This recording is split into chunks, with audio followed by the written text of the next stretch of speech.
പക്ഷേ മാതാവിൻ്റെ ഒരു കാരുണ്യം കൊണ്ട് തന്നെ ഞാൻ ടിക്കറ്റ് എടുത്തു. ആ ടൈമിൽ തന്നെ എനിക്ക് കറക്റ്റായിട്ട് ഫ്ലൈറ്റ് കിട്ടി. ആ ഫ്ലൈറ്റ് കിട്ടി നേരെ എയർപോർട്ടിൽ നിന്ന് ഞാൻ വന്നത് ഇങ്ങോട്ടായിരുന്നു. ഇങ്ങോട്ട് വന്നപ്പോൾ ഇവിടെ ഒരു 5:30 ഒക്കെ ആയി. അപ്പോൾ ഇവിടെ ആരും ഞാൻ അങ്ങനെ കണ്ടില്ല അധികം. അപ്പോൾ ഞാൻ വിചാരിച്ചു മാതാവേ ഇനി ഇവിടെ ഇല്ലേ, ഇനി എല്ലാ ദിവസവും ഉണ്ടെന്ന് കേട്ടിട്ടുണ്ടല്ലോ. നോക്കിയപ്പോൾ എല്ലാ ആൾക്കാരും കുറച്ചും ഇങ്ങനെ വന്നു തുടങ്ങി പുറത്ത്. അപ്പോൾ എനിക്ക് മനസ്സിലായിട്ടുണ്ടെന്ന്. അപ്പോൾ എനിക്കാണെങ്കിൽ ഭയങ്കര മൈഗ്രെയിനും ആയിരുന്നു.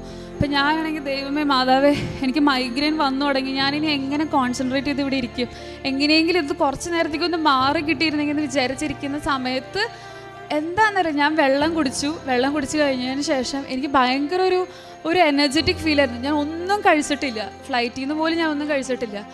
എന്തോ ഒരു എനർജറ്റിക് ഫീൽ. ഞാൻ വേഗം ടോക്കൺ എടുത്തു, വേഗം മേലെ കയറി ക്ലാസ് കണ്ടു. എൻ്റെ പേര് റിയ, ഞാൻ വരുന്നത് ദുബായിൽ നിന്നാണ്. ഞാൻ actually born and brought up ദുബായിലായിരുന്നു. ഞാൻ എൻ്റെ പേരൻസിൻ്റെ കൂടെയാണ് നിൽക്കുന്നത്. ഞാൻ 2018 ഞാൻ ആദ്യമായിട്ട് കൃപാസനം മാതാവിനെ പറ്റി അറിയുന്നത്. അത് എൻ്റെ അമ്മയുടെ എൽഡർ ബ്രദറിൻ്റെ വൈഫ് വഴിയാണ് ഞാൻ അറിയുന്നത്. അപ്പം ആൾ നേഴ്സാണ്. അപ്പോൾ ആളുടെ ഹോസ്പിറ്റലിൽ ആൾക്ക് ഈ കൃപാസനം പേപ്പറൊക്കെ കിട്ടിയിരുന്നു. അപ്പോൾ ആൾ ഒരു ദിവസം വീട്ടിലേക്ക് വന്നപ്പം ഈ പേപ്പർ കൊണ്ടുവന്നിരുന്നു. അപ്പം പേപ്പർ കൊണ്ടുവന്നപ്പം ഞങ്ങൾക്ക് ആദ്യം അത്ര ഉൾക്കൊള്ളാൻ പറ്റിയിരുന്നില്ല. കാരണം എന്താ വെച്ചാൽ ഞാനപ്പോൾ വിചാരിച്ചു എന്തിനാണ് കൃപാസനം മാതാവിനെ പറ്റി നമ്മൾ, അല്ലെങ്കിൽ കൃപാസനം മാതാവിനോട് പ്രാർത്ഥിക്കേണ്ട ആവശ്യം എന്താണ്? കാരണം നമുക്ക് ഫാത്തിമ മാതാവുണ്ട്, ലൂർദ് മാതാവുണ്ട്. കൃപാസന മാതാവിൻ്റെ പ്രത്യേകത അല്ലെങ്കിൽ ഞാൻ അവിടെ തന്നെ പോയി പ്രാർത്ഥിക്കുന്നത് എന്തത്ര നിർബന്ധം, അങ്ങനെയുള്ളൊരു ചിന്തയായിരുന്നു. അത് അന്നേരം ഞാൻ അങ്ങ് ചിരിച്ച് തള്ളി അങ്ങ് വിട്ടു കളഞ്ഞു. പക്ഷേ അതെൻ്റെ മനസ്സിൽ ഇങ്ങനെ കിടക്കുന്നുണ്ടായിരുന്നു. അത് ഞാനിങ്ങനെ ഒരു മാതാവിനെ പറ്റി അറിഞ്ഞിട്ടുണ്ടെന്നുള്ള കാര്യം എൻ്റെ മനസ്സിലുണ്ടായിരുന്നു. 2019 ഞാൻ എൻ്റെ ബിടെക് കഴിഞ്ഞതിന് ശേഷം ഞാൻ ഗൾഫിലേക്ക് ഞാൻ തിരിച്ചുപോയ സമയത്ത് എൻ്റെ പേരൻസ് പറഞ്ഞു നീ ഡ്രൈവിംഗ് ലൈസൻസ് എടുക്ക്, നിൻ്റെ ഫ്രണ്ട്സ് എല്ലാവരും എടുക്കുന്നുണ്ട്, നീ എടുത്ത് നോക്ക്, നിനക്ക് പറ്റുമെന്ന് പറഞ്ഞു. അപ്പോൾ ഞാൻ പറഞ്ഞു എനിക്ക് പറ്റില്ല. കാരണം എന്ന് വെച്ചാൽ ഒരു പ്രാവശ്യം ടെസ്റ്റ് ചെയ്യണമെങ്കിൽ തന്നെ 1 ലക്ഷം രൂപ വേണ്ടി വരും. അപ്പം ഞാൻ പറഞ്ഞു വെറുതെ പൈസ കൊണ്ട് കളയാന്നല്ലാതെ എനിക്ക് അവിടുത്തെ റോഡിൽ ഓടിക്കാനോ ഒന്നും എനിക്ക് സാധിക്കില്ല എന്ന് ഞാൻ പറഞ്ഞു. പക്ഷെ പപ്പ പറഞ്ഞു ഇല്ല നിനക്ക് പറ്റും, നീ ചെയ്ത് നോക്കുമെന്ന് പറഞ്ഞു. പക്ഷെ എനിക്ക് ഒട്ടും ഹോപ്പില്ലായിരുന്നു. കാരണം ഓരോ ആൾക്കാരുടെ എക്സ്പീരിയൻസ് എന്ന് പറയുന്നത് ഞാൻ കേട്ടിട്ടുള്ളത് 2, 3, 4 ലക്ഷം രൂപ ചിലവാക്കിയിട്ടാണ് ഡ്രൈവിംഗ് ലൈസൻസ് കിട്ടിയെന്നാണ് അവർ പറഞ്ഞത്. അപ്പം ഞാനാണെങ്കിൽ ആദ്യം ഈ ഒരു പേടി കാരണം വേണ്ട ഇത് എടുക്കണ്ട എന്നുള്ള രീതിയിലായിരുന്നു. പക്ഷെ പിന്നീട് എൻ്റെ 2 ഫ്രണ്ട്സ് എടുത്ത് അവർ പാസ്സായെന്ന് പറഞ്ഞപ്പം എനിക്കും തോന്നി ഓക്കെ ഞാനൊന്ന് എടുത്ത് നോക്കാം, ചിലപ്പോൾ എനിക്ക് പറ്റും, എന്നെക്കൊണ്ട് പറ്റും എന്നുള്ളൊരു തോട്ട് എനിക്ക് വന്നു. അപ്പം ഞാനാണെന്നുണ്ടെങ്കിൽ പപ്പയെടുത്ത് പറഞ്ഞു ഓക്കെ ശരി ഞാൻ ചെയ്ത് നോക്കാം എന്ന് പറഞ്ഞു.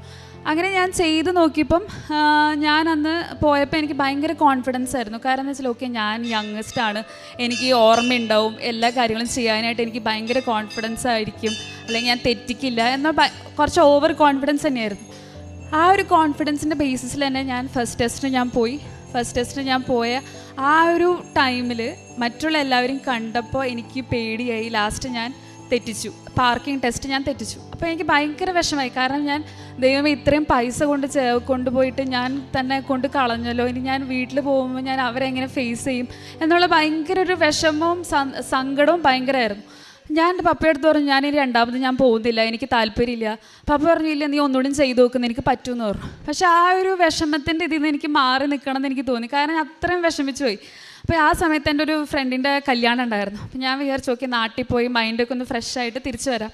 അങ്ങനെ നാട്ടിൽ പോയി ഫ്രണ്ടിൻ്റെ കല്യാണം കൂടി ഞാൻ തിരിച്ച് യു എയിലേക്ക് എത്തി കഴിഞ്ഞപ്പോൾ പപ്പ പറഞ്ഞു ഇനി ഇങ്ങനെ ഇരിക്കേണ്ട, നീ ഒന്നുകൂടി പോയി നോക്ക്, അല്ലെങ്കിൽ നീ പഠിച്ചത് മറന്നു പോകുമെന്ന് പറഞ്ഞു. അങ്ങനെ എനിക്ക് ഭയങ്കര പേടിയായി, ദൈവമേ ഇനി ഞാൻ പിന്നെയും കൊണ്ട് ഞാൻ പൈസ കൊണ്ട് കൊടുക്കണ്ടേന്നുള്ളതിലായി.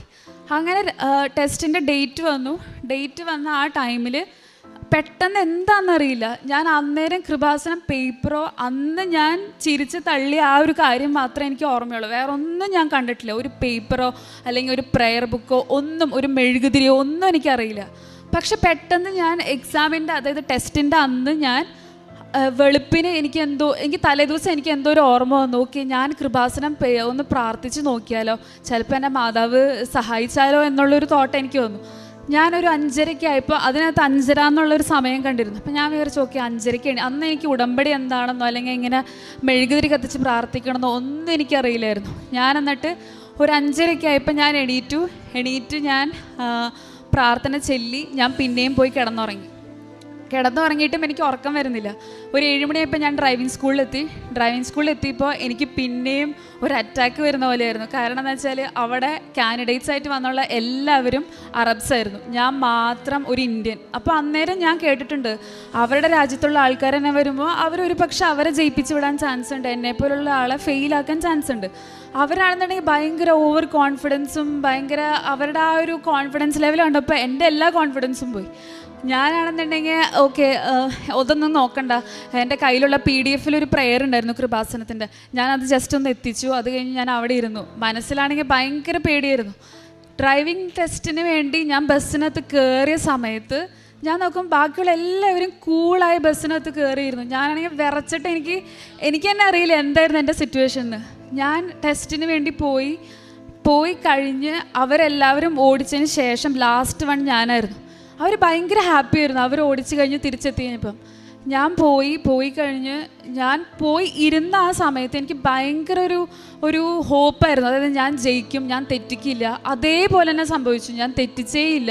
കാരണം ഞാൻ ഇരുന്ന ആ സമയത്ത് തന്നെ എൻ്റെ അടുത്ത് എൻ്റെ ഇൻസ്ട്രക്ടർ പറഞ്ഞു, നീ നന്നായി ഓടിക്കുന്നുണ്ടല്ലോ, നീ എത്ര ക്ലാസ് അറ്റൻഡ് ചെയ്തു? ഞാൻ പറഞ്ഞു ഞാനൊരു 45 ക്ലാസ് അറ്റൻഡ് ചെയ്തു. പക്ഷെ നീ നന്നായി ഓടിക്കുന്നുണ്ടല്ലോ, നീ എൻ്റെ മുന്നത്തെ ടെസ്റ്റ് പാസ്സായില്ലേ എന്ന് ചോദിച്ചു. അപ്പോൾ ഞാൻ പറഞ്ഞില്ല, ഞാൻ മിസ്റ്റേക്ക് വരുത്തി പാർക്കിങ്ങിൽ എന്ന് പറഞ്ഞു. അത് കഴിഞ്ഞ് ഞാൻ തിരിച്ച് ഡ്രൈവിംഗ് സ്കൂളിൽ തിരിച്ചെത്തി കഴിഞ്ഞപ്പം എല്ലാവരുടെ ഫോണിലേക്കും റിസൾട്ട് വന്നു, അവരെല്ലാവരും ഫെയിലായെന്ന് പറഞ്ഞപ്പോൾ എനിക്കാണെങ്കിൽ ദൈവമേ അവിടുത്തെ ആൾക്കാർ തന്നെ ഫെയിലായി, ഇനി ഞാൻ എങ്ങനെ പാസ്സാവും? ആരെങ്കിലും എന്നെ പാസ്സാക്കുമോ? എനിക്ക് ഭയങ്കര ടെൻഷനായി. അന്ന് ആ ടൈമിലാണെങ്കിൽ എൻ്റെ കയ്യിൽ അവിടുത്തെ സിമ്മില്ലായിരുന്നു. അപ്പം പപ്പയുടെ മൊബൈലിലായിരുന്നു കൊടുത്തത്. എനിക്കാണെങ്കിൽ ഭയങ്കര ടെൻഷനായി. കാരണം പപ്പയാണെങ്കിൽ എന്നെ വിളിക്കുന്നുമില്ല, ഞാൻ പാസ്സായോ ഫെയിലായോ ഒന്നും ആരും പറയുന്നുമില്ല. അപ്പോൾ ഈ ഫെയിലായ എല്ലാ ആൾക്കാരും എനിക്ക് ചുറ്റും നിന്നിട്ട് പറഞ്ഞു, നീ പാസ്സായോ എന്ന് ചോദിച്ചു. ഞാൻ പറഞ്ഞു എനിക്കറിയില്ല എന്ന് പറഞ്ഞു. കുറച്ച് കഴിഞ്ഞപ്പം എന്നെ പപ്പ വിളിച്ചിട്ട് പറഞ്ഞു, നീ പാസ്സായി എന്ന് പറഞ്ഞു. ഞാൻ നോക്കുമ്പോഴാണെങ്കിൽ ഞാൻ മാത്രം പാസ്സായി. അവിടുത്തെ എല്ലാവരും ആ 3 പേരും ലോക്കൽസാണ്. അതും അവർ വലിയ അറബ് ഫാമിലിയിൽ നിന്ന് വരുന്ന ആൾക്കാർ തന്നെയാണ്. അവർ പാസ്സായില്ല, ഞാൻ പാസ്സായി. എനിക്ക് ഭയങ്കര ഒരു അത്ഭുതമായിരുന്നു. കാരണം ആ ടൈമിൽ എനിക്ക് തന്നെ അറിയില്ല ഞാൻ എന്താ ചെയ്യേണ്ടതെന്ന്. കാരണം എൻ്റെ എല്ലാ ഹോപ്പും പോയ ഒരവസ്ഥയായിരുന്നു. ആ ടൈമിൽ തന്നെ എനിക്ക് മനസ്സിലായി കൃപാസനം മാതാവിന് എന്നോട് എന്തോ പറയാനുണ്ട്, അല്ലെങ്കിൽ എൻ്റെ ജീവിതത്തിൽ എന്തോ എനിക്ക് ഭാവിയിൽ ഇനി ഒരു പക്ഷേ എൻ്റെ ഒരു ലൈൻ അല്ലെങ്കിൽ എൻ്റെ ട്രാക്ക് ഒരു പക്ഷേ കൃപാസനം മാതാവിലൂടെ തന്നെയായിരിക്കുമെന്ന് എനിക്കൊരു വിശ്വാസം ഉണ്ടായിരുന്നു. പക്ഷെ അതവിടെ കഴിഞ്ഞു. പിന്നെ എനിക്ക് അങ്ങനെ ഒരു സ്ട്രഗിളിങ് മൂമെൻ്റ് എന്ന് പറയാനായിട്ട് പിന്നെ വന്നില്ല. പക്ഷെ ഞാൻ അപ്പോഴും ജോലി അന്വേഷിക്കുന്നുണ്ടായിരുന്നു. ഞാനാണെങ്കിൽ BTech 2017 ഞാൻ കഴിഞ്ഞത്. അപ്പോൾ ആ സമയത്ത് ഞാൻ ജോലിക്ക് കയറും, പക്ഷേ എനിക്ക് ഇഷ്ടപ്പെട്ട ഒരു ജോലി ആയിരിക്കില്ല. കയറും ഇറങ്ങും അങ്ങനെയായിരുന്നു. അങ്ങനെ ഞാൻ നോക്കുമ്പോൾ എൻ്റെ എല്ലാ ഫ്രണ്ട്സിനും നല്ല ജോലി കിട്ടി, അവർ സെറ്റിലാവുന്നു, അവർ അറ്റ്ലീസ്റ്റ് പുറത്ത് എവിടെയെങ്കിലും പോയി സെറ്റിലാവുന്നു. ഇതൊക്കെ കാണുമ്പോൾ എനിക്ക് ഭയങ്കര ടെൻഷനായിരുന്നു. ദൈവമേ എൻ്റെ ഫ്യൂച്ചറിന് എന്തായിരിക്കും? അങ്ങനെ ഇരിക്കുന്ന സമയം ഞാൻ അൺഎക്സ്പെക്ട് അപ്പോൾ ആ സമയത്ത് തന്നെ എനിക്കൊരു ആഗ്രഹം ഉണ്ടായിരുന്നു, ദൈവമേ എനിക്ക് ജോലിയും കിട്ടുന്നില്ല, എനിക്ക് മാസ്റ്റർ ഡിഗ്രി ചെയ്യണമെന്നുണ്ട്. ദൈവമേ ആ സമയത്ത് ഞാൻ എങ്ങനെ സപ്പോർട്ട് എടുക്കും പാരൻസിൻ്റെ? കാരണം അവർക്കും ഫിനാൻഷ്യലി എന്തെങ്കിലും പ്രശ്നം ഉണ്ടെങ്കിലോ? അങ്ങനെ വിചാരിച്ചിരിക്കുന്ന സമയം അമ്മ പറഞ്ഞു, എൻ്റെ അമ്മ നേഴ്സായിട്ടാണ് വർക്ക് ചെയ്യുന്നത്. അപ്പം അമ്മ പറഞ്ഞു, അമ്മ റിസൈൻ ചെയ്യാൻ പോവാന്ന് പറഞ്ഞു. ആ റിസൈൻ ചെയ്യാൻ പോവാന്ന് പറഞ്ഞപ്പോൾ എനിക്ക് അങ്ങ് ഭയങ്കര വിഷമമായി. കാരണം ഞാനിനി എങ്ങനെ അമ്മയുടെ അടുത്ത് ഫണ്ട് ചോദിക്കും എനിക്ക് പഠിക്കാനായിട്ട്? അമ്മ റിസൈൻ ചെയ്ത് പോയി കഴിഞ്ഞാൽ ഞാൻ പപ്പേനെ എങ്ങനെ ഞാൻ ഫിനാൻഷ്യലി ഡിസ്റ്റർബ് ചെയ്യുന്നുള്ള ഇതിലായിരുന്നു. എന്തോ കാര്യത്തിന് അമ്മയുടെ റിസിഗ്നേഷൻ അമ്മയുടെ ഹോസ്പിറ്റൽ ആക്സെപ്റ്റ് ചെയ്തില്ല. അതങ്ങനെ നീണ്ടു പോയി. ആ ടൈമിൽ ഞാൻ അമ്മയെടുത്ത് പറഞ്ഞു, അമ്മ എനിക്ക് പഠിക്കണം, എനിക്ക് മാസ്റ്റേഴ്സിന് പോകണം, ഞാൻ പഠിച്ചോട്ടെ എന്ന് വെച്ചു. അപ്പോൾ അമ്മ പറഞ്ഞു, നീ പഠിച്ചോ, സാരമില്ല, ഏജ് കയറി പോവും, അപ്പോൾ നിനക്ക് പഠിക്കാൻ ചില പറ്റിയെന്നല്ല, നീ ഇപ്പം തന്നെ പഠിച്ചോ എന്ന് പറഞ്ഞു. അപ്പോൾ അന്നേരം ഞാൻ ഫുൾ ടൈം മാതാവിൻ്റെ അടുത്ത് പ്രാർത്ഥിക്കുന്നു, മാതാവ് തടസ്സങ്ങളൊന്നുമില്ലാതെ ഫിനാൻഷ്യലി ഒരു പ്രോബ്ലവും ഇല്ലാതെ എനിക്ക് പഠിച്ച് തീർക്കാൻ പറ്റണേന്ന്. അതുപോലെ തന്നെ സംഭവിച്ചു. ഞാൻ ഈ വർഷം ജാനുവരിയിൽ ഞാൻ എൻ്റെ MTech കംപ്ലീറ്റ് ചെയ്തു. അതും എനിക്ക് നല്ല സ്കോർ ഉണ്ടായിരുന്നു. ആ സമയത്തും എൻ്റെ ഒരു വിഷമം എനിക്ക് ജോലിയില്ല എന്നുള്ളതായിരുന്നു. ഞാനിനി എങ്ങനെ ജോലി കണ്ടുപിടിക്കും? അപ്പോൾ ഓരോ റൂമേഴ്സ് ആയിരുന്നു, ഓക്കെ അവിടെ ക്രൈസിസ്, ഇവിടെ ക്രൈസിസ്, ജോലി കിട്ടില്ല, എക്സ്പീരിയൻസ് ഉണ്ടെങ്കിലേ കിട്ടുകയുള്ളൂ, അങ്ങനെയൊക്കെ ഭയങ്കരമായിട്ട് ഒരു നെഗറ്റീവ് കമൻസ് ആയിരുന്നു. അപ്പോൾ ഞാൻ വിചാരിച്ചു, ഓക്കെ എനിക്ക് കിട്ടും, എങ്ങനെയും കിട്ടും. അങ്ങനെ ഞാൻ കോളേജ് വഴി ഞാൻ ശ്രമിക്കാൻ നോക്കി, എനിക്ക് പ്ലേസ്മെൻറ്റ് വഴി നോക്കാം എന്നുള്ള രീതിയിൽ. അങ്ങനെ ഇരിക്കുന്ന സമയത്ത് പ്ലേസ്മെൻറ്റ് വഴി ഞാൻ കമ്പനീസിൽ പോയി അറ്റൻഡ് ചെയ്തു ഇൻ്റർവ്യൂ. പക്ഷേ പ്ലേസ്മെൻറ്റ് ആ ഇൻ്റർവ്യൂ അറ്റൻഡ് ചെയ്ത് കഴിഞ്ഞതിന് ശേഷമാണ് ഞാൻ അറിയുന്നത് അവിടെ ഓപ്പണിങ്സ് ഒന്നുമില്ല. അവർ ജസ്റ്റ് വെറുതെ കാൻഡിഡേറ്റ്സിനെ കാണാൻ വേണ്ടി മാത്രം വന്നതാണ്. അവരവരുടെ കമ്പനീനെ പറ്റി ഇൻട്രൊഡ്യൂസ് ചെയ്യാൻ വേണ്ടി മാത്രം വന്നതാണ്. അപ്പോൾ എനിക്ക് ഭയങ്കര വിഷമം. ഞാൻ വിചാരിച്ചു ദൈവമേ ഞാനിനി എന്ത് ചെയ്യും, ആരെ ഡിപ്പെൻഡ് ചെയ്യും? ഞാൻ ഒത്തിരി ആൾക്കാർക്ക് CV അയച്ചു, എനിക്ക് നല്ലൊരു ജോലി കിട്ടുന്നില്ലല്ലോ. അങ്ങനെ പറഞ്ഞിരിക്കുന്ന സമയത്താണ് അപ്പോൾ ഈ ഉടമ്പടി ഞാൻ April 28 ഓൺലൈൻ ഉടമ്പടി എടുത്തിരുന്നു. അപ്പോൾ അത് അവസാനിക്കുന്നത് July 28. ഞാൻ അമ്മയുടെ അടുത്ത് ഞാൻ മാതാവിൻ്റെ അടുത്ത് എപ്പോഴും ഞാൻ പറയും ദൈവമേ July 28 മുന്നേ എനിക്ക് എന്തായാലും എനിക്ക് ജോലിക്ക് കയറിയേ പറ്റൂ. അങ്ങനെ ഇരിക്കുന്ന ആ സമയത്താണ് May 28 എനിക്ക് ഒരു കോള് വരുന്നത്. ഞാൻ അറ്റൻഡ് ചെയ്ത കമ്പനിയിൽ നിന്ന് എന്നെ വിളിച്ചിട്ട് പറഞ്ഞു നിനക്ക് നാളെ ഇൻ്റർവ്യൂ ഉണ്ട്, നീ എത്രയും വേഗം വരണമെന്ന് പറഞ്ഞു. ഞാൻ വേഗം റെഡിയായി ഞാൻ പോയി ഇൻ്റർവ്യൂ അറ്റൻഡ് ചെയ്തു. അറ്റൻഡ് ചെയ്യുന്ന സമയത്ത് ഇൻ്റർവ്യൂ നമുക്ക് 2 റൗണ്ട് ഉണ്ടായിരുന്നു. അതിൽ ടെക്നിക്കൽ റൗണ്ട് എനിക്ക് വളരെ മീഡിയം എന്ന് പറയാൻ പറ്റുള്ളൂ, കാരണം ഈസി പ്ലസ് ഡിഫിക്കൾട്ട് അതേപോലെയായിരുന്നു. അപ്പോൾ എനിക്ക് പക്ഷേ ഹോപ്പ് ഉണ്ടായിരുന്നു, എന്താണെന്നറിയില്ല എനിക്ക് ഹോപ്പ് ഉണ്ടായിരുന്നു, എനിക്ക് കിട്ടുമെന്നുള്ള ഉറപ്പുണ്ടായിരുന്നു. ആ ഒരു ഉറപ്പിൻ്റെ പുറത്ത് ഞാൻ തിരിച്ചു വന്നു. എന്നിട്ടും എനിക്ക് കോള് വരുന്നുണ്ടായില്ല. അപ്പോൾ എനിക്ക് പേടി ദൈവമേ എനിക്ക് പകരം ഇനി വേറെ ആയാലും എടുത്ത് കാണും, ഓക്കെ ഇനി എനിക്കത് വിധിച്ചതായിരിക്കില്ല, ചിലപ്പോൾ എന്നെക്കാളും കഷ്ടപ്പെടുന്ന ആൾക്കാർ ആരെങ്കിലും ഉണ്ടാവും, അവർ കിട്ടിക്കോട്ടെ എന്നായിരുന്നു. പക്ഷേ ഒരു June 10 ആയപ്പോൾ എന്നെ വിളിച്ചിട്ട് പറഞ്ഞു നീ സെലക്റ്റഡ് ആണ്, എത്രയും വേഗം ജോയിൻ ചെയ്യണം, July 17 വരണം എന്ന് പറഞ്ഞു. അപ്പോൾ ഞാൻ ഭയങ്കര എക്സൈറ്റഡ് ആയി, ഓക്കെ ഞാൻ ജോയിൻ ചെയ്യാം എന്നുള്ളതിലായി. അപ്പോൾ എൻ്റെ അനിയത്തി MPPS ഗ്രാജുവേറ്റ് ആണ്, അപ്പോൾ ആളുടെ കോൺവിക്കേഷൻ വരുന്നുണ്ട്. അപ്പോൾ എനിക്കാണെങ്കിൽ മനസ്സിലൊരാഗ്രഹം, ഓക്കെ എൻ്റെ അനിയത്തി ഒരു ഡോക്ടറേറ്റ് ഡിഗ്രി എടുക്കുന്നത് എനിക്ക് നേരിട്ട് കാണണമെന്ന് എനിക്ക് ഭയങ്കര ആഗ്രഹമായിരുന്നു. പ്ലസ് ഞാൻ എപ്പോൾ പ്രാർത്ഥിച്ചാലും ഈ കൃപാസനത്തിൽ ഞാൻ ഫിസിക്കലി ഞാൻ വന്നിട്ടില്ല, ഓൺലൈൻ ഉടമ്പടി എടുത്തിട്ടുള്ളൂ. അപ്പോൾ എപ്പോൾ പ്രാർത്ഥിച്ചാലും എനിക്കൊരു ഡേറ്റ് വരും, June 12, 2023 ഇവിടെ ഞാൻ എത്തും, July 12 ഇവിടെ എത്തും എന്നുള്ളതിൽ. അപ്പം ഞാനാണെങ്കിൽ July 12 എന്തായിരിക്കും July 12 പ്രത്യേകത, അങ്ങനെ ഞാൻ കലണ്ടറൊക്കെ നോക്കി എന്തെങ്കിലും സെയിൻസിൻ്റെ ഇതാണോ അതോ എന്തെങ്കിലും ഫീസ്റ്റാണോ ഒന്നും എനിക്ക് മനസ്സിലായില്ല. പക്ഷേ അങ്ങനെ വിചാരിച്ച് ഞാൻ ഇരുന്നു. അങ്ങനെ July 13 എൻ്റെ അനിയത്തിയുടെ കോൺവെക്കേഷൻ. ഞാൻ മാതാവിനെ മനസ്സിൽ വിചാരിച്ച് ഞാൻ പപ്പയുടെ അടുത്ത് പറഞ്ഞു ഞാൻ എന്തായാലും വരികയാണ് പപ്പ, ഒരു ദിവസം എനിക്ക് അവളെ കാണാമല്ലോ. അങ്ങനെ ഞാൻ ഒരു പ്രതീക്ഷയില്ലാതെയാണ് ഞാൻ ആ ഒരു ട്രാവൽ ഏജൻസി പോയതും എനിക്ക് ആ സമയത്ത് എനിക്ക് ടിക്കറ്റ് കിട്ടിയത്. ആ സമയത്ത് ഫുള്ളായിരുന്നു, കാരണം അവിടെ നിന്ന് ഇങ്ങോട്ട് വരുന്ന ടൈമാണ്, അപ്പോൾ ഫുള്ളായിരുന്നു. പക്ഷെ എന്തോ ഭാഗ്യം കൊണ്ട് എനിക്ക് ആ ഫ്ലൈറ്റിൽ ഒരൊറ്റ സീറ്റ് ബാക്കി ഉണ്ടായിരുന്നുള്ളൂ ആ ടൈം പോകാനായിട്ട്. പിന്നെ നെക്സ്റ്റ് ഫ്ലൈറ്റ് പോയി കഴിഞ്ഞാൽ എൻ്റെ അനിയത്തിയുടെ കോൺവെക്കേഷൻ എനിക്ക് അറ്റൻഡ് ചെയ്യാനും പറ്റില്ല. അപ്പോൾ എൻ്റെ കൺസേൺ എന്ന് വെച്ചാൽ ഇവിടെ വരുകയും വേണം, അത് അറ്റൻഡ് ചെയ്യുകയും വേണം, രണ്ടും എനിക്ക് നടക്കണം. പക്ഷേ മാതാവിൻ്റെ ഒരു കാരുണ്യം കൊണ്ട് തന്നെ ഞാൻ ടിക്കറ്റ് എടുത്തു. ആ ടൈമിൽ തന്നെ എനിക്ക് കറക്റ്റായിട്ട് ഫ്ലൈറ്റ് കിട്ടി. ആ ഫ്ലൈറ്റ് കിട്ടി നേരെ എയർപോർട്ടിൽ നിന്ന് ഞാൻ വന്നത് ഇങ്ങോട്ടായിരുന്നു. ഇങ്ങോട്ട് വന്നപ്പോൾ ഇവിടെ ഒരു 5:30 ആയി. അപ്പോൾ ഇവിടെ ആരും ഞാൻ അങ്ങനെ കണ്ടില്ല അധികം. അപ്പോൾ ഞാൻ വിചാരിച്ചു മാതാവേ ഇനി ഇവിടെ ഇല്ലേ, ഇനി എല്ലാ ദിവസവും ഉണ്ടെന്ന് കേട്ടിട്ടുണ്ടല്ലോ. നോക്കിയപ്പോൾ എല്ലാ ആൾക്കാരും കുറച്ചും ഇങ്ങനെ വന്നു തുടങ്ങി പുറത്ത്. അപ്പോൾ എനിക്ക് മനസ്സിലായിട്ടുണ്ടെന്ന്. അപ്പോൾ എനിക്കാണെങ്കിൽ ഭയങ്കര മൈഗ്രെയിനും ആയിരുന്നു. അപ്പം ഞാനാണെങ്കിൽ ദൈവമേ മാതാവേ എനിക്ക് മൈഗ്രെയിൻ വന്നു തുടങ്ങി, ഞാനിനി എങ്ങനെ കോൺസെൻട്രേറ്റ് ചെയ്ത് ഇവിടെ ഇരിക്കും, എങ്ങനെയെങ്കിലും ഇത് കുറച്ച് നേരത്തേക്ക് ഒന്ന് മാറി കിട്ടിയിരുന്നെങ്കിൽ എന്ന് വിചാരിച്ചിരിക്കുന്ന സമയത്ത് എന്താണെന്നറിയാം ഞാൻ വെള്ളം കുടിച്ചു കഴിഞ്ഞതിന് ശേഷം എനിക്ക് ഭയങ്കര ഒരു എനർജറ്റിക് ഫീലായിരുന്നു. ഞാൻ ഒന്നും കഴിച്ചിട്ടില്ല, ഫ്ലൈറ്റിൽ നിന്ന് പോലും ഞാൻ ഒന്നും കഴിച്ചിട്ടില്ല. എന്തോ ഒരു എനർജറ്റിക് ഫീൽ. ഞാൻ വേഗം ടോക്കൺ എടുത്തു, വേഗം മേലെ കയറി ക്ലാസ് കണ്ട് തിരിച്ചു വന്നു. പിന്നെ ആ പ്രൊസീജിയേഴ്സ് എല്ലാം കഴിഞ്ഞു. അപ്പോഴൊന്നും എനിക്ക് മൈഗ്രെയിൻ ഇല്ല. പിന്നെ എൻ്റെ മൈഗ്രെയിൻ സ്റ്റാർട്ട് ചെയ്തത് ഞാൻ തിരിച്ച് വീട്ടിലേക്ക് പോകുന്ന വഴിയായിരുന്നു. അതുവരെ എനിക്ക് ഒരു പ്രോബ്ലം ഇല്ലായിരുന്നു. കാരണം എനിക്ക് മൈഗ്രെയിൻ വന്നത് എനിക്ക് ഭയങ്കരമായിട്ട് വോമിറ്റിംഗ് ടെൻഡൻസി ഭയങ്കരമായിരുന്നു. കാരണം ഞാൻ എപ്പോഴും എൻ്റെ പേടിയായിരുന്നു, ദൈവം ഇവിടെ എങ്ങാനും വോമിറ്റ് ചെയ്യുമോ അല്ലെങ്കിൽ ഇവിടെ ഞാൻ വൃത്തികേടാക്കുമോ, അതൊക്കെ ഭയങ്കര എനിക്ക് ടെൻഷനായിരുന്നു. പക്ഷേ അത് എന്തോ ഒരു അത്ഭുതം തന്നെയായിരുന്നു. കാരണം ഞാൻ ഇവിടുന്ന് പോകുന്ന വരെ എനിക്ക് മൈഗ്രെയിനേ ഇല്ലായിരുന്നു. പക്ഷെ ഞാൻ തിരിച്ച് വീട്ടിലെത്തുന്ന ആ ടൈം എനിക്ക് ഭയങ്കര മൈഗ്രെയിൻ ആയിരുന്നു. ആ മൈഗ്രെയിൻ്റെ ബേസിസിൽ എനിക്ക് ശരിക്കും ഉറക്കം പോലും എനിക്ക് കിട്ടിയിരുന്നില്ല. അത് ഒരു അത്ഭുതം. കാരണം ഞാൻ ഒരിക്കലും വിചാരിച്ചില്ല ഞാൻ ഇങ്ങോട്ട് വരുന്നു. പിന്നെ അത് കഴിഞ്ഞ് ഇനി ഇവിടുന്ന് തിരിച്ചു പോയിട്ട് വേണം എനിക്ക് പുതിയ കമ്പനി കയറാൻ വേണ്ടി. പുതിയ കമ്പനി കയറണമെങ്കിൽ എൻ്റെ പ്രസൻറ്റിലുള്ള പപ്പയുടെ വിസ ക്യാൻസൽ ചെയ്യണം. അപ്പോൾ പപ്പ ഇവിടെയും പപ്പയും അമ്മയും ഞങ്ങളെല്ലാവരും ഇവിടെ. അപ്പം ഞാൻ മാത്രം ഇനി തിരിച്ചു പോകണം. തിരിച്ചു പോകുമ്പോൾ പപ്പ പറഞ്ഞു എടി ഓൺലൈനായിട്ട് വിസ ക്യാൻസൽ ചെയ്യുന്നത് ചില ആൾക്കാർ പറയുന്നുണ്ട് അത് ശരിയാവുന്നില്ല എന്ന്. അപ്പോൾ ചെയ്യുന്നില്ല എന്നുണ്ടെങ്കിൽ ഞാനിനിയിപ്പോൾ തിരിച്ച് നിൻ്റെ കൂടെ വരേണ്ടി വരില്ലേ. അപ്പോൾ എനിക്കാണെങ്കിൽ വിഷമമായി, ദൈവമേ പപ്പ ഇനി രണ്ടാമത് ടിക്കറ്റ് എടുത്ത് അങ്ങോട്ട് വരണ്ടേ, അവിടെയും പൈസ കുറേ പോവും. അങ്ങനെ ആ ടെൻഷൻ അടിച്ചിരിക്കുന്ന സമയത്ത് പെട്ടെന്ന് എനിക്കൊരു ഹോപ്പ്, എന്തോ ഒരു ഹോപ്പ്. ഞാൻ പപ്പയോട് പറഞ്ഞില്ലേ ഞാൻ തന്നെ പോവാം, പപ്പ വരണ്ട, അവിടെ എത്തിയിട്ട് നമുക്ക് നോക്കാമെന്ന് പറഞ്ഞു. അവിടെ എത്തിക്കഴിഞ്ഞതിന് ശേഷം ഞാൻ പപ്പയുടെ ഞാൻ പറഞ്ഞു, പപ്പ ഞാൻ ദുബായിലെത്തി, പപ്പിന് വേഗം വിസ ക്യാൻസൽ ചെയ്യാൻ പറഞ്ഞു.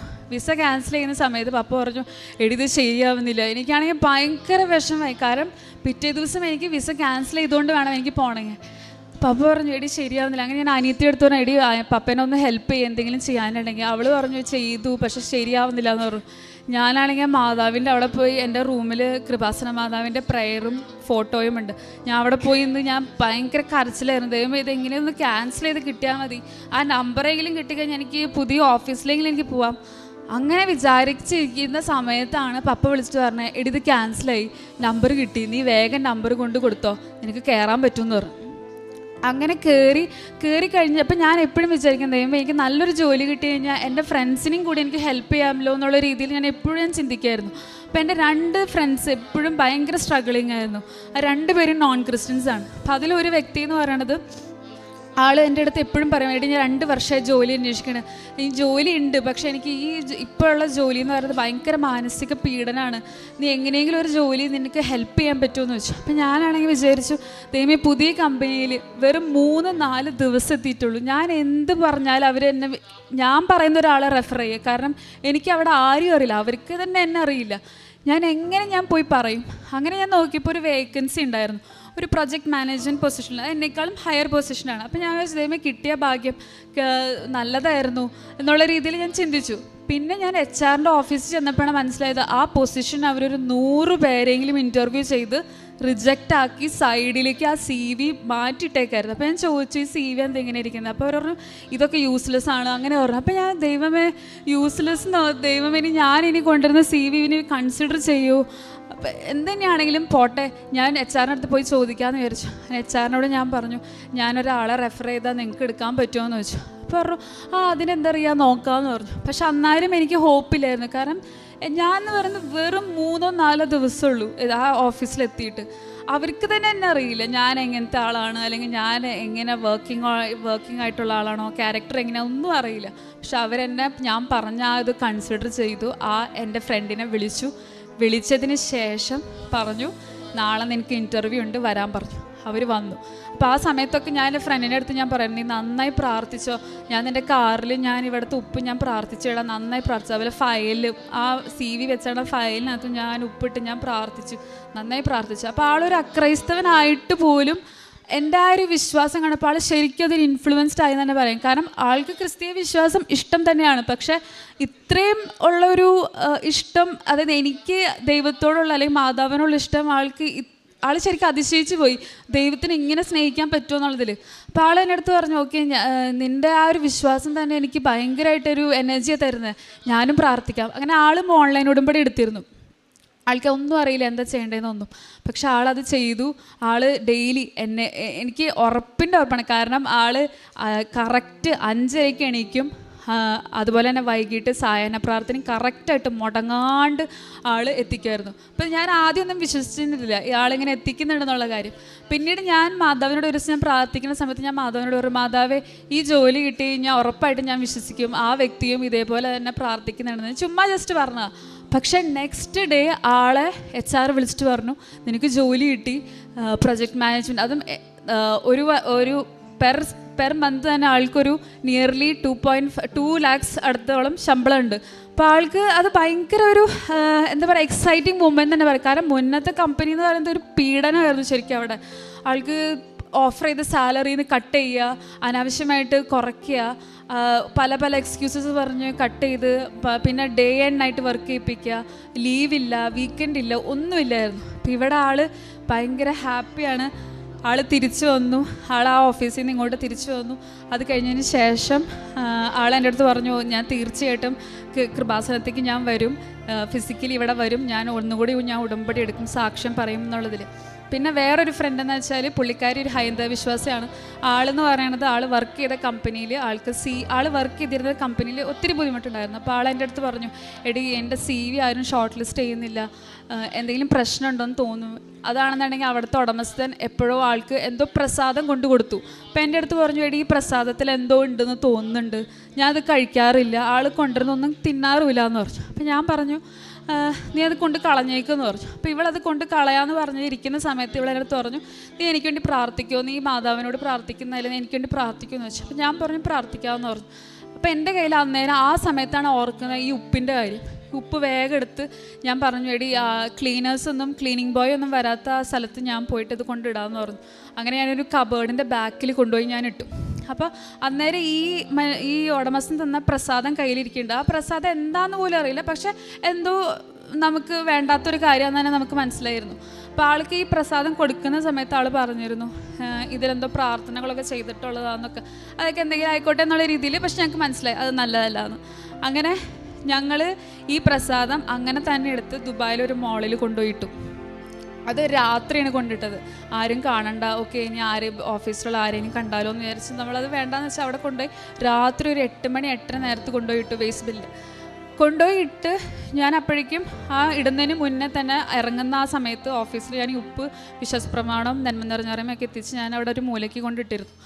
ഞാൻ എന്നിട്ട് പിറ്റേ ദിവസം ഞാൻ അനീതിയുടെ കോൺവെക്കേഷൻ ഞാൻ ഇങ്ങോട്ട് വരിക. അപ്പം ഞാൻ അവളുടെ അടുത്ത് പറഞ്ഞു, പേടിക്കണ്ട, നിൻ്റെ CV ഷോർട്ട് ലിസ്റ്റ് ചെയ്യുമ്പോൾ എന്തെങ്കിലും തടസ്സം ഉണ്ടെങ്കിൽ നിനക്ക് നാളെ തന്നെ കോൾ കിട്ടുമെന്ന് പറഞ്ഞു. ഞാൻ നാളെ പോകാൻ വേണ്ടി ഇരിക്കുക. എയർപോർട്ടിൽ ഇരിക്കുന്ന സമയത്ത് ഇവൾക്ക് കോള് വന്നത് ഒരു നല്ലൊരു കമ്പനിയിൽ നിന്നായിരുന്നു, ഇൻ്റർവ്യൂവിന് ഷോർട്ട് ലിസ്റ്റ് ആയെന്ന് പറഞ്ഞിട്ട്.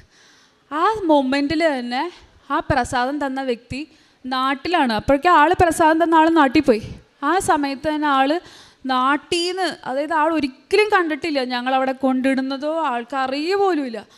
നാട്ടിൽ നിന്ന് ഇങ്ങോട്ട് ഒരുമാതിരി ഒരു ടോർച്ചർ മെസ്സേജ് പോലെ നമുക്ക് പറയാം. മെസ്സേജ് ഇട്ട് പറയാം, നിങ്ങൾ ആ പ്രസാദം കൊണ്ട് കളഞ്ഞൂലേന്ന്. അത് ശരിക്കും ഭയങ്കര ഷോക്കിംഗ് ആയിരുന്നു. കാരണം അറിയുക പോലുമില്ല ആ പ്രസാദം കൊണ്ട് കളഞ്ഞ കാര്യമോ അല്ലെങ്കിൽ ഒന്നും അറിയില്ല. പക്ഷെ ആൾക്ക് മനസ്സിലായി എന്തോ ചെയ്യുന്നതൊന്നും നടക്കുന്നില്ല എന്ന്. ഇപ്പം ആൾക്ക് പൂർണ്ണമായിട്ട് മനസ്സിലായി ആ ഒരു വ്യക്തിക്ക് വേണ്ടി അല്ലെങ്കിൽ അവിടെ ഇരിക്കുന്ന ആ കുട്ടിക്ക് വേണ്ടി വേറെ ജോലി കിട്ടാതിരിക്കാൻ വേണ്ടിയിട്ട് ഒരുപാട് കാര്യങ്ങൾ ചെയ്തിട്ടുണ്ടെന്നുള്ള കാര്യം പിന്നീട് ഞങ്ങൾക്ക് മനസ്സിലാവുകയും ചെയ്തു. അപ്പം അത് ശരിക്കും വലിയൊരു അത്ഭുതമായിരുന്നു. ഈ ഒരു കാരണം കൊണ്ട് തന്നെ ആ ഒരു കുട്ടി ഭയങ്കര വലിയൊരു മാതാവിൻ്റെ ഒരു വിശ്വാസിയായി മാറി. കാരണം എപ്പോഴും അച്ഛൻ പറയാറുണ്ട്, അറിയാത്തവർ അറിയാനും അറിഞ്ഞവർ ആഴപ്പെടാനും വേണ്ടിയിട്ടാണ് എപ്പോഴും നമ്മൾ ശ്രദ്ധിക്കേണ്ടത്. അത് ശരിക്കും ഞാൻ എപ്പോഴും വീട്ടിൽ ഞാൻ പറയും, അത് ശരിക്കും ഒരു അത്ഭുതം തന്നെയായിരുന്നു. കാരണം ഈ രണ്ട് വ്യക്തികളും ക്രൈസ്തവരായിരുന്നു. രണ്ട് വ്യക്തികൾക്കും ഈ ഒരു എക്സ്പീരിയൻസ് കിട്ടി. ആ ഒരു ബേസിസിൽ തന്നെ അവരിന്ന് തികഞ്ഞ ഒരു മാതാവിൻ്റെ ഒരു വിശ്വാസി തന്നെയാണ്.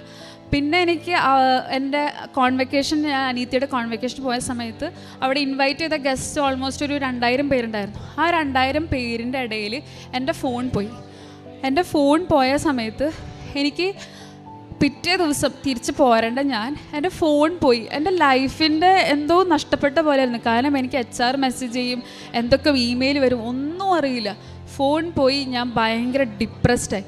അപ്പോഴേക്കും അമ്മയും എൻ്റെ പേരൻസും എല്ലാവരും റിലേറ്റീവ്സും ഒക്കെ അന്വേഷിക്കാൻ തുടങ്ങി. ഫോൺ കിട്ടിയില്ല. പക്ഷേ എൻ്റെ മനസ്സിൽ എന്തോ ഒരു ഹോപ്പ് ഉണ്ടായിരുന്നു. ദൈവമേ, ജൂലൈ 12 ഞാൻ ഇവിടെ വന്ന് ഉടമ്പടി എടുത്തു, ജൂലൈ 13 എൻ്റെ ഫോൺ പോയി, എന്തായാലും എനിക്കിത് കിട്ടും, ഉറപ്പ്. അപ്പോൾ ഇവർ പറഞ്ഞു, ഇല്ല നമുക്ക് സൈബർ സെല്ലിൽ കംപ്ലയിൻറ്റ് ചെയ്യാമെന്നൊക്കെ പറഞ്ഞു. ഞാൻ പറഞ്ഞു കാര്യമില്ല, അതിനകത്ത് ഇന്ത്യൻ സിം ഇല്ല എന്ന് പറഞ്ഞു.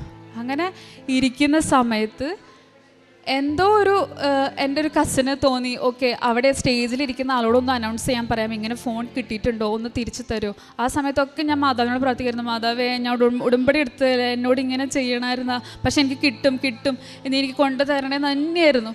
ആ പറഞ്ഞിരിക്കുന്ന ആ മൊമെൻറ്റിൽ തന്നെ ഇവരുടെ ഈ ഗ്രൂപ്പിനകത്ത്, അവർക്കൊരു വാട്സപ്പ് ഗ്രൂപ്പുണ്ട്, അതിനകത്ത് എൻ്റെ സ്ക്രീൻ സേവർ ജീസസ് ക്രൈസ്റ്റിൻ്റെ ഫോട്ടോ ആയിരുന്നു. അത് അങ്ങനെ എന്നെ എടുത്ത് ഫോട്ടോ അയച്ചിട്ട് പറഞ്ഞു, ഈ ഫോണാണോ എന്ന്. അപ്പോൾ ശരിക്കും ഞാൻ ഞെട്ടിപ്പോയി. കാരണം അന്ന് അവിടെ പല ആൾക്കാരുടെയും ഫോൺ പോയിരുന്നു, അവിടെ ഒന്നും കിട്ടിയില്ല, പക്ഷേ എൻ്റെ മാത്രം എനിക്ക് തിരിച്ചു കിട്ടി. അതെങ്ങനെയാണെന്ന് എനിക്ക് സത്യം പറഞ്ഞാൽ ശരിക്കും ഒരു അത്ഭുതം തന്നെയായിരുന്നു. പിന്നെ ലാസ്റ്റ് എനിക്കുണ്ടായ ഒരു ഇതെന്ന് വെച്ചാൽ, നമ്മുടെ ഇവിടുത്തെ പോലെ ബസ്സിൽ കയറുമ്പോൾ ദുബായിൽ ആക്ച്വലി നമ്മൾ ക്യാഷ് കൊടുക്കുകയല്ല, ക്രെഡിറ്റ് കാർഡ് പോലെയാണ്. അപ്പം ആ കാർഡിനകത്ത് നമ്മൾ ആക്ച്വലി പൈസ കയറ്റിയിട്ടിട്ട് നമ്മൾ എപ്പോഴും ഇടും. അപ്പോൾ നമ്മൾ എപ്പോഴൊക്കെ കയറിയാലും ടാപ്പ് ചെയ്തിട്ട് പോകും. അപ്പോൾ ടാപ്പ് ചെയ്യുമ്പോൾ അത്രയും പൈസ കട്ട് ചെയ്ത് പോകും. അപ്പം അന്നേരമാണെന്നുണ്ടെങ്കിൽ ഞാൻ താമസിക്കുന്ന സ്ഥലത്ത് ഈ പൈസ കയറ്റിയിടാനായിട്ട് എനിക്കൊരു ഓപ്ഷൻ ഇല്ലായിരുന്നു. അപ്പം ഞാനാണെങ്കിൽ വിചാരിച്ചു, ദൈവമേ, ഇനി അടുത്ത ഒരു ഓപ്ഷൻ വരുന്നത് മെട്രോ സ്റ്റേഷനാണ്. ആ മെട്രോ സ്റ്റേഷനിൽ എത്തുമ്പോൾ എനിക്ക് ഇതിടാൻ പറ്റിയാൽ മതിയായിരുന്നു. അതിന് മുന്നേ ആർ ടി ഓഫീസർ അവിടുത്തെ റോഡ് ട്രാൻസ്പോർട്ട് അതോറിറ്റിയാണ്. അപ്പോൾ അയാൾ വന്നു കഴിഞ്ഞാൽ എന്നെ ഫൈൻ ഇടും. ഇതിനകത്ത് പൈസ ഇല്ലയെന്ന് കണ്ടു കഴിഞ്ഞാൽ ഫൈനും ഇടും, എന്നെ ബസ്സിൽ നിന്ന് പിടിച്ച് പുറത്താക്കുകയും ചെയ്യും. ഞാൻ മാതാവിനോട് പ്രാർത്ഥിച്ചു, മാതാവ്, ഈ ആൾ വരല്ലേ, ഇനി 3 സ്റ്റോപ്പും കൂടി ഉള്ളൂ, ആ 3ാമത്തെ സ്റ്റോപ്പ് വരെ നീ എന്നെ പിടിച്ച് നിർത്തണേ, ആരും കയറി വരല്ലേ എന്നിങ്ങനെ പ്രാർത്ഥിച്ചിരിക്കുന്ന സമയത്ത് ഈ ആർ ടി ഓഫീസർ കയറി വന്ന വശം ഞാൻ വിചാരിച്ചു, ദൈവമേ, എൻ്റെ ഇനി ഇപ്പം ബസ്സിൽ നിന്ന് ഇറക്കിയിടും, ഞാൻ നാണം കെടും, ഇനി മറ്റുള്ളവരുടെ മുമ്പിൽ, ഇത്രയും ആൾക്കാരുടെ മുമ്പിൽ ഞാൻ നാണം കെടാൻ അനുവദിക്കരുതേ മാതാവേ എന്നിങ്ങനെ പ്രാർത്ഥിച്ചിരിക്കുന്ന സമയത്ത് ശരിക്കും ഒരു ദൈവദൂതൻ തന്നെയായിരുന്നു ആ ആർ ടി ഓഫീസർ. കാരണം ആൾ അകത്തേക്ക് കയറിയ വശം എനിക്കൊന്നും പറയാനില്ല. ഞാനാണെങ്കിൽ കാർഡ് കാണിച്ചു കൊടുത്തപ്പോൾ ആളുടെ സ്ക്രീനിൽ ഒരു റെഡ് കളർ ലൈൻ വന്നു. ആൾക്ക് മനസ്സിലായി ഇതിനകത്ത് പൈസ ഇല്ലാണ്ട് ഞാൻ കയറിയെന്ന്.